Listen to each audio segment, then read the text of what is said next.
Ese es lo que yo llamo en la Procuraduría zanahoria y garrote. Nosotros trabajamos en la Procuraduría, y ese ha sido mi lema desde que entré, preventivo, avisarles, prepararlos, darles la formación, instruirlos, pero si ya no se logra de esa manera, nos toca ir a lo que llamamos el garrote, que es el ejercicio de la misionalidad disciplinaria sancionatoria, porque esos quedan incursos en hechos tipificados como infracción disciplinaria. Entonces, ahí nos toca estar muy pendientes. El fiscal mencionó ahora que se vienen unas decisiones de tipo penal que algunas de ellas tocarán funcionarios públicos, no nos ha querido dar la primicia aquí, lo entendemos perfectamente, pero en el caso de la Procuraduría, ¿qué se está trabajando en relación con los funcionarios públicos? Usted, por ejemplo, por participación en política también abrió unas indagaciones. ¿Eso cómo va? La alcaldesa de Bogotá está en esa lista. ¿Cómo va ese tema? Sí, yo podría decirles que aun cuando no se note mucho, nosotros tenemos en la actualidad desde enero del año pasado, marzo que empezó el proceso electoral en firme, el preelectoral, nosotros tenemos 92 actuaciones activas relacionadas con infracciones o presuntas infracciones disciplinarias por participación en política. Y sí, dentro de esas tenemos algunos alcaldes, algunos gobernadores, y hay 6 que han sido las que más, podríamos decir que son las más notorias por la connotación de quiénes son, pero tenemos 92 activas en este momento.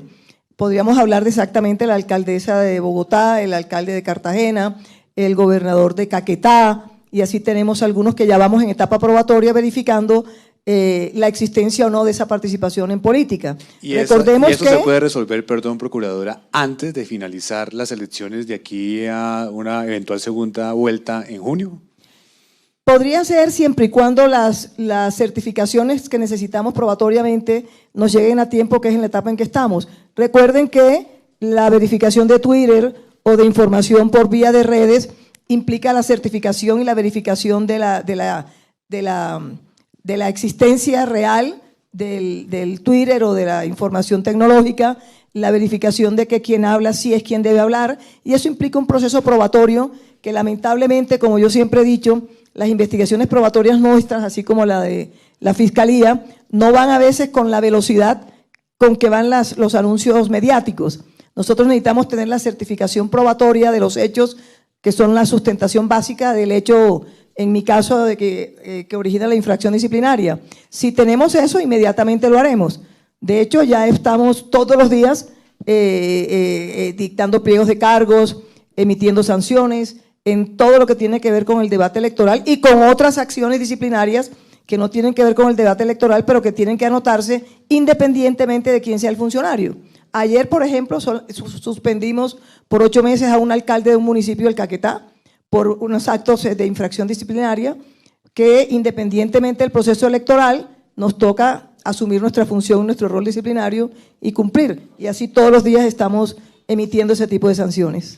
Muchas gracias, procuradora. Seguimos por este lado con el defensor del pueblo. Usted, que ha tenido que recorrer el país en relación con las necesidades de derechos humanos que tienen los ciudadanos, ¿qué está viendo de la gente? ¿Qué está escuchando de la gente sobre la posibilidad o no de tener unas elecciones tranquilas en ciertas partes del país? ¿Qué le preocupa y en qué regiones les preocupa que el proceso electoral pueda verse truncado por la acción de grupos ilegales? Andrés, muy buenos días. Un saludo muy especial, agradeciendo a la Casa Editorial El Tiempo por la invitación. Nosotros desde la Defensoría del Pueblo hemos venido desde el mes de septiembre, el año inmediatamente anterior, haciendo visitas territoriales donde hemos podido no solamente evidenciar y visibilizar las situaciones de derechos humanos producto de la pospandemia, sino también hemos visto situaciones donde se ha recrudecido la injerencia e incidencia de los grupos armados ilegales en el territorio, donde vemos poblaciones que han sido azotadas de manera inclemente por los grupos armados ilegales, siempre en procura esos grupos en el accionar de buscar el control territorial, o muchos de ellos con la presencia histórica que han tenido, siempre con el propósito perverso e ilícito de lograr el control de las rutas del narcotráfico. De manera de que eso son situaciones vulneratorias que se presentan en el territorio, como los desplazamientos forzados de comunidades, de centenares de comunidades y familias. También vemos el confinamiento de muchísimas familias, lo propio el reclutamiento, que ha sido otra de las prácticas reiteradas y sistemáticas que han venido utilizando estos grupos armados ilegales de nuestros niños, niñas y adolescentes y jóvenes, de manera de que son muy variopintas. ¿Y qué zonas en particular le preocupan? ¿Qué zonas para ese 13 de marzo usted dice, aquí vamos a tener un reto para garantizar que la gente pueda votar con tranquilidad, sin ningún tipo de presión? ¿Cuáles son esas zonas que a usted le preocupan? Nosotros lo hemos advertido de manera reiterada en nuestras más de 230 alertas tempranas que hemos emitido desde la entrada en vigencia del decreto 2124 del 2017. Pero quiero hacer especial énfasis en la alerta temprana 04 del 2022, con un contexto electoral. Una alerta temprana cuyo proceso de construcción ha llevado más de 6 meses, lo que nos da unos referentes, unos indicativos importantes en la incidencia de los grupos armados ilegales y las conductas conexas de violencia, riesgos nacionales y regionales, producto de esa injerencia. Lo podemos observar de manera muy puntual en 13 departamentos del país.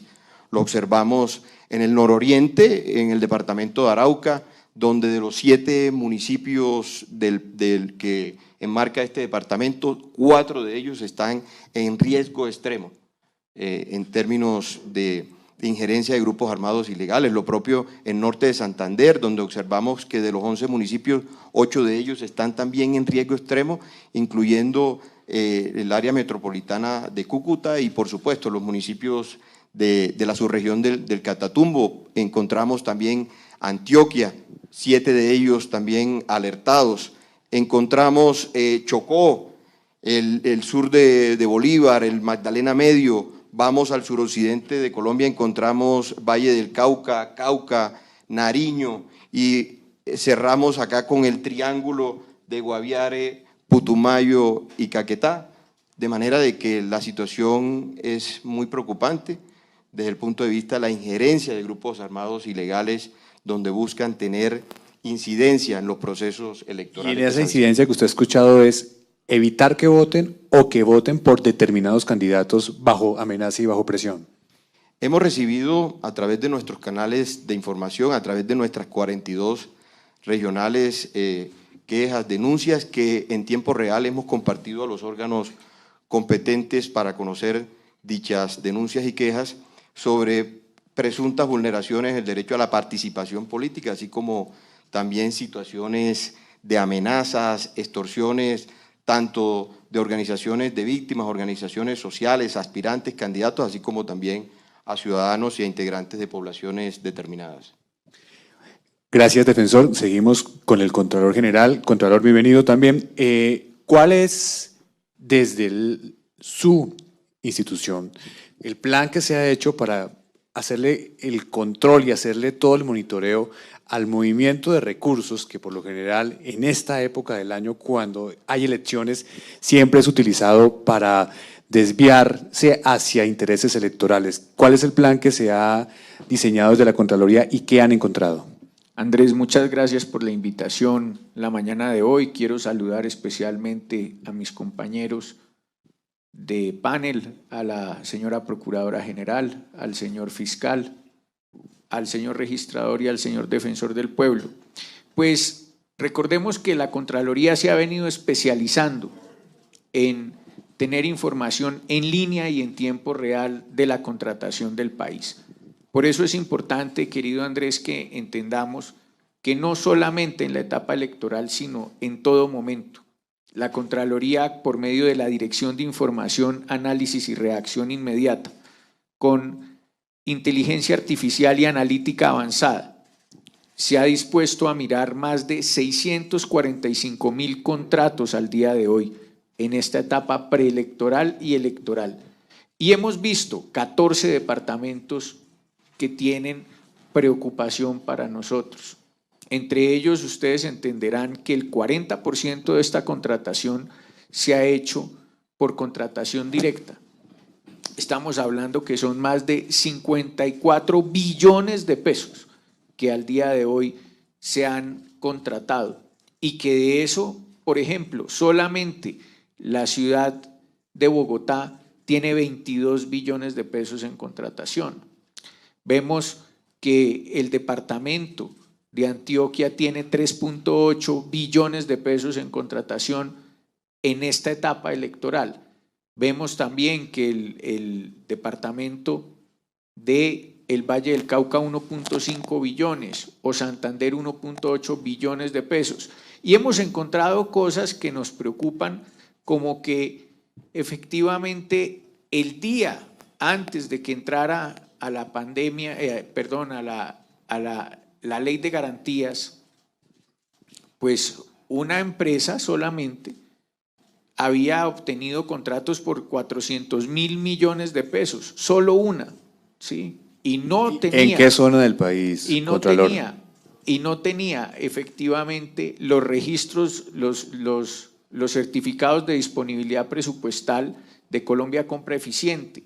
Y en ese sentido vemos con serios problemas. Eso hace parte de nuestra investigación y por eso te decimos que pues, tenemos por ahora reserva. No nos puede decir en qué zona, pero está identificada esa empresa como una… Está identificada la empresa, la zona. Pero que le cuente, dice el fiscal. Pero por supuesto te enviamos toda la información y no tiene el cumplimiento, por así decirlo, del lleno de requisitos. Y tenemos muchas otras en donde corrieron demasiado, que ese es uno de los problemas de la ley de garantías, correr demasiado para hacer contratos, dentro de los cuales hay personas naturales y jurídicas que es la misma persona en donde ha incrementado su contratación en el 7.800%, ¿sí? Y allí es en donde vemos gran preocupación. Por eso, pues eso hace parte de nuestras investigaciones al día de hoy, pero créeme que tendremos resultados pronto sobre ese tema. Pero también hay una situación inédita que le toca afrontar a usted y es que hubo unas excepciones para esa ley de garantías que en este momento están en curso. ¿Qué han encontrado ustedes en esa contratación que por la ley quedó disponible para este proceso electoral? Como te decía anteriormente, hemos visto que siguen contratando, por ejemplo, en el tema de regalías, vemos que solo después de empezar la ley de garantías se han aprobado más de 1.500 proyectos por 2 billones de pesos. Y hemos visto que en el 30% de ellos hay falencia en el lleno de requisitos de estos proyectos. Allí es en donde hemos puesto la lupa y hemos empezado a enviar la información a nuestros homólogos para poder avanzar rápidamente en la actuación y ponerle efectivamente el coto o ese paro a los que se quieren quedar con la platica de todos los contratos. Contralor, ¿usted piensa que esa norma aprobada por el Congreso terminó por generarle una presión adicional a ustedes en su labor de control y fiscalización y a la situación de poder evitar que haya irregularidades durante el proceso? Pues yo creo, Andrés, que con la ley de garantías o sin la ley de garantías tenemos que hacer lo mismo nosotros. Yo creo que es perverso lo que se genera con la ley de garantías hoy, porque hoy lo que está buscándose es que contraten más rápido, contraten y se preparen para contratar antes y busquen antes de una u otra forma ver cómo cumplen los requisitos antes de y planear cómo se quedan con los contratos desde antes porque ya saben que llega la ley de garantías. Entonces, eso es un problema. Pero si tuviéramos nosotros el estado normal, efectivo de lo que podemos nosotros hacer, tal vez podríamos nosotros vigilar sin ningún problema lo que está sucediendo. Es que se dispara la contratación de manera inimaginable, es en un 1000% lo que se dispara la contratación antes de ley de garantías. Y créeme que el cuello de botella que se genera, no solo en Colombia Compra Eficiente, sino en las plataformas de SECOP 1 o SECOP 2 que se tienen hoy en Colombia, sino en todo lo que es el cuello de botella de las entidades es gigantesco. Eso solo se presenta durante la etapa electoral y por ahí puede irse mucha cosita. Se puede ir mucha cosita porque pues entre tanta cosa que hay, tanta información, pues se les pasa a la gente. Lo que no se nos está pasando a nosotros gracias a la inteligencia artificial y a la analítica avanzada. Seguimos con el registrador. Conversábamos hace unos minutos sobre todo el proceso logístico para garantizar que haya transparencia, rapidez, unos resultados claros este 13 de marzo. En la organización electoral siempre existen funcionarios de muchos años que conocen que el día de las elecciones o el día previo se empiezan a configurar una serie de movimientos de personas interesadas precisamente en cometer delitos electorales. Usted, con ese conocimiento de la organización electoral, ¿qué le podría pedir a los organismos de control que están hoy acompañándonos? Poner atención, ¿qué ha escuchado que puede pasar este 13 de marzo? ¿Qué pediría usted que sea clave y que esté en el centro de atención de los organismos de control, de la Fiscalía también? Pues Andrés. Sonido. Pues Andrés, primero decirte que acá está la demostración de por qué manifiesto que las elecciones no son solo de la registraduría. Esto es un tema de Estado. Y creo que estas elecciones han estado coordinadas por todas las instituciones, además del gobierno, que hay que reconocer lo que ha estado muy pendiente el señor ministro del Interior, Daniel Palacios, las fuerzas militares de policía y obviamente los organismos de control. El día de elecciones es un día de imprevistos y lo que hace uno como registrador es que ningún imprevisto de estos afecta el certamen electoral.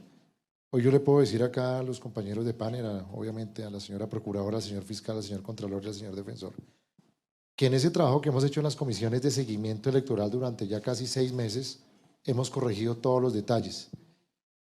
A este punto hay 2 asuntos determinantes. Los ciberataques, que eso no es una verdad que se puede ocultar, ni es un tema de extrema inteligencia. Sabemos que el sistema electoral, nuestros votos no van a estar en riesgo, porque acá en Colombia se vota manual, van a estar las actas, el data center. Los ciberataques que hacen a los sistemas electorales es para generar una percepción de caer el sistema y lo que nos van a atacar, además porque es claro, los ataques van a venir a todas las páginas. ¿De dónde van a venir esos ciberataques? A veces se menciona que hay centros por fuera del país dedicados a ese tipo de estrategia. Los ataques no son acá internamente en Colombia. ¿De qué países podrían provenir? La información que nos dio las centrales de inteligencia y la policía está Rusia, China, Venezuela, Nicaragua, y países de Europa del Este. Esos son los países que siempre se identifican, donde atacan son las páginas. No es que acá van a entrar al sistema y que se van a borrar los votos, no, porque los votos están ahí. Lo que van a intentar es tumbar las páginas de la registraduría, el Consejo Electoral, el preconteo. Para eso nosotros nos hemos preparado como registraduría, pero eso no sobra, está la policía. En eso nos va a ayudar también la Fiscalía, coordinando eso. Y el otro tema sí es el asunto del orden público en 2 sentidos. Primero, la corrupción electoral, que sé que la Fiscalía ha desplegado un trabajo inmenso. Yo he podido compartir con el señor fiscal y en las comisiones de seguimiento departamental, la Policía Judicial, la Fiscalía, el CTI, están muy pendientes de eso. Obviamente como registraduría nosotros tenemos que colaborar para evitar la suplantación, porque es que el voto, la compra del voto se compra la cédula o se suplanta o va a la otra persona y intenta de alguna manera cómo le demuestra al que le está ofreciendo la compra del voto cómo compró el voto. Entonces, al haber puesto biometría en la mesa, eso le va a ser más difícil para la compra del voto, la suplantación. El poner la huella y la firma le va a ayudar a la Fiscalía, que si una persona se suplanta por otra, se puede capturar inmediatamente ahí. La mayoría de delitos electorales son en flagrancia. Entonces yo veo 2 temas.